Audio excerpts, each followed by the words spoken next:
Jelly বানালাম। হ্যাঁ, আজকে গোটা আমের জেলি বানিয়েছি। পুরো দেখতে রিয়েল আম লাগছে। আগের দিন বানিয়েছিলাম তরমুজের জেলি, আর যেটা দেখতে অনেক সুন্দর হয়েছিল আর খেতেও টেস্টি হয়েছিল। তাই ভাবলাম আজকে পুরো রিয়েল আমের জেলি বানাই। তাই নিয়ে নিয়েছি আম। এই দেখো পাকা পাকা আম আছে। তো আমরা গোটা আমের জেলি বানাবো, দেখতে পুরো রিয়েল আম লাগবে। তাই জন্য আমরা ওপর থেকে একদম আটিটা বার করব। তাই জন্য আমি না আমটাকে ভালোভাবে নরম করে নিচ্ছিলাম, আঙুলে করে একটু চেপে চেপে। তারপর ওপরে একটু ফুটো করে দিয়েছি, তারপর আটিটা এইভাবে বার করে দিয়েছি। আর যে খোসার মধ্যে একটু শ্বাস লেগেছিল সেগুলোও চামচ দিয়ে বার করে দিয়েছি। আর খোসাটা দেখো ফাঁকা হয়ে গেছে ভেতরটা। আর এবার আমরা আমের আটি থেকে পুরো শ্বাসটাকে বার করে নেবো, আর একটা ছাঁকনি দিয়ে ভালোভাবে ছেঁকে নেবো, যাতে আটি আর সঙ্গে যে গোটা গোটা জিনিসগুলো থাকে সেগুলো না হয়। তারপর আমাদের আম রস বেরিয়ে গেছে, এর উপরে দেবো একটু চিনি আর দেবো আগার আগার পাউডার। এই পাউডারটাই হলো মেন আমাদের জিনিস, যেটা আমাদের জেলি বানাবে। তো আগার আগার পাউডারটা দিয়ে ভালোভাবে মিক্স করে নিয়েছি। ভালোভাবে মিক্স হয়ে গেলে এবার এটাকে গরম করার পালা। একটু গরম করে ফুটিয়ে নিলেই আমাদের তৈরি হয়ে যাবে এই রসটা। আর দেখতে কতটা টেস্টি লাগছে এখনই, তাই না? এবার এটাকে ঠান্ডা হওয়ার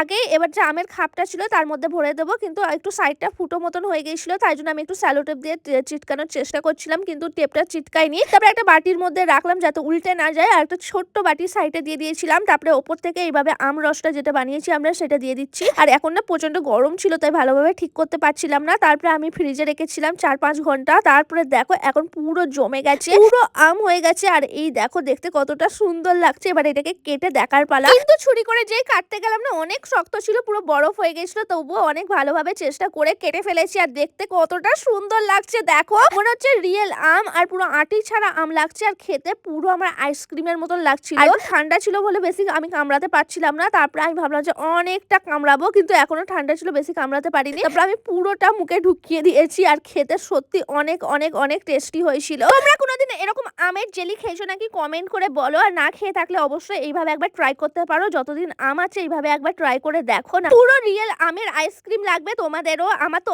অনেক অনেক ভালো লেগেছে, আর আমি তো পুরো আমটাই খেয়ে নিয়েছি। তো তোমরা কমেন্ট করে বলো নেক্সট কিসের আমি জেলি বানাবো। তোমরা যেটা কমেন্ট করে বলবে আমি সেটাই নেক্সট ভিডিওতে আমি সেইটাই জেলি বানাবো। তো চলো আমি এটা পুরোটা খেয়ে নিই, আর তোমরাও একবার ট্রাই করে দেখতে পারো।